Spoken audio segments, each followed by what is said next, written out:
Корейская народная сказка «Умный мальчик». Давным-давно жил в Сеуле бедный учитель. И был у него ученик по имени Ким. Каждый день приходил к Киму учитель и учил его всему, что знал сам.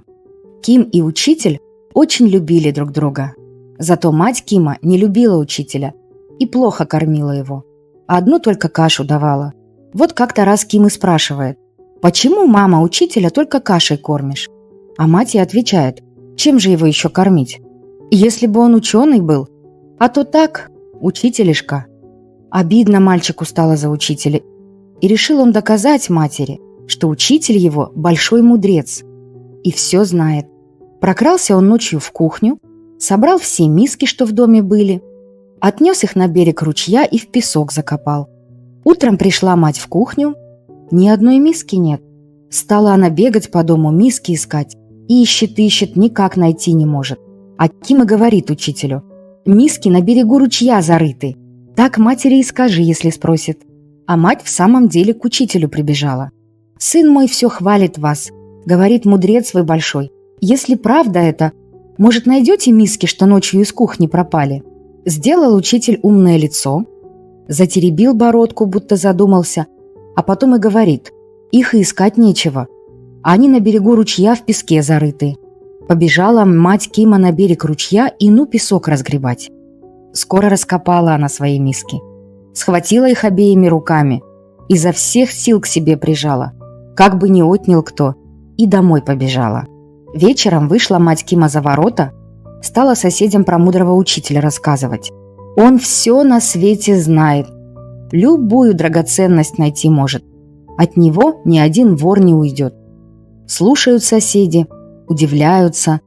Есть же такие мудрецы на свете.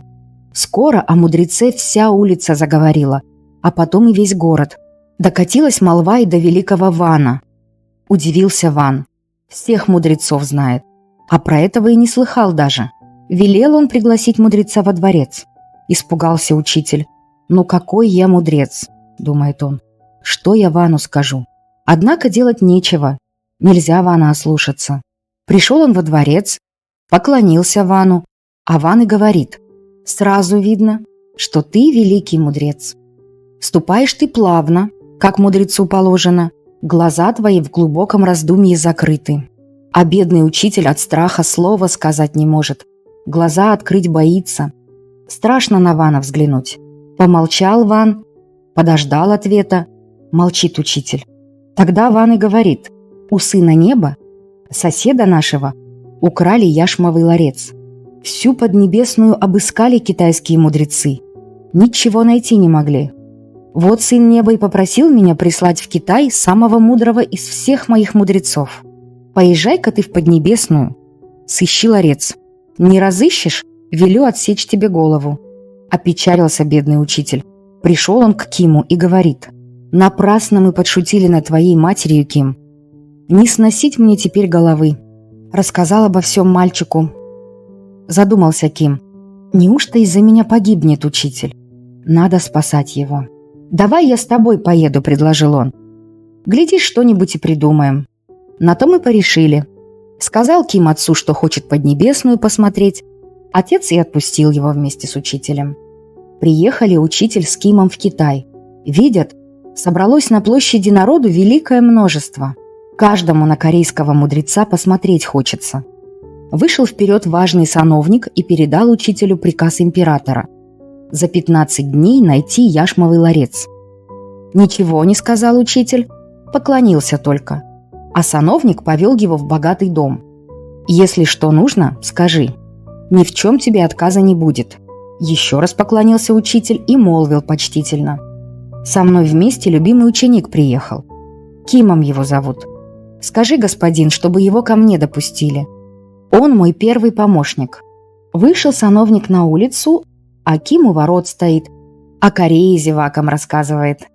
«А ну, Ким, пошли за мной», — приказывает советник. Испугался Ким, но слушаться не посмел.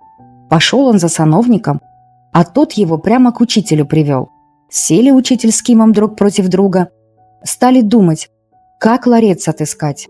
Думали, да так ничего и не придумали. Страна-то вон какая громадная. Где уж тут ларец найти? Все одно, что иголку в сене искать. Решили, будь что будет. И давай пировать дни и ночи. Так прошло 10 дней. На 11-й стали учитель с Кимом готовиться к смерти. А воры, что ларец украли, места себе не находят. Заморского мудреца боятся. Весь город только о нем и говорит. И все уверены, что найдется ларец обязательно. Наконец надумали воры на мудреца посмотреть. Подкрались они темной ночью к дому и в окно заглянули. Услышал Ким шорох, встревожился. «Учитель! А учитель, кто это там в окно скребется?» – спрашивает. А учитель и отвечает. «Не бойся, Ким, это всего лишь дождь и ветер». Воры так и ахнули, ведь это их так зовут. Дождь и ветер. Сели они под окном, пригорюнились. «Давай, дождь, повинимся мудрецу», — говорит ветер. «Все равно он все знает. Не успели мы к дому подкрасться, а он даже имена наши узнал». «Давай», — согласился дождь. «Разве можно перехитрить его? Скажем ему, где ларец запрятан, и попросим прощения». Дождались воры утра, пришли к учителю, стали перед ним на колени и давай об пол лбами бить. «Пощади нас, великий мудрец! Расскажем мы, где ларец спрятали». Учитель чуть не подпрыгнул от радости, а сам отвечает грозно. «Ах, вы воришки негодные! Отрубить бы вам головы за такие дела! Да уж так и быть, помилую. А ну, говорите живо, куда ларец подевали?» Рассказали воришки, что ларец в Лотосовое озеро бросили, и отпустил их учитель с миром.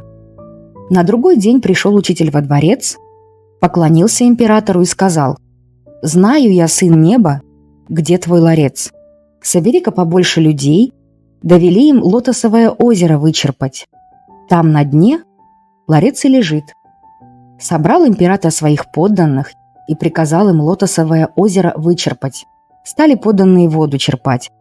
День черпали, 2 черпали. Наконец всю воду вычерпали.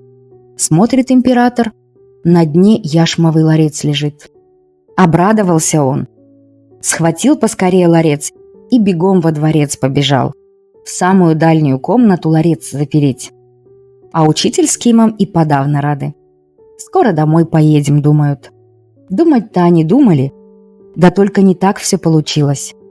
Рассердился император, что мудрецы Поднебесной не могли ларец найти, а мудрец страны утренней свежести нашел и решил погубить мудреца.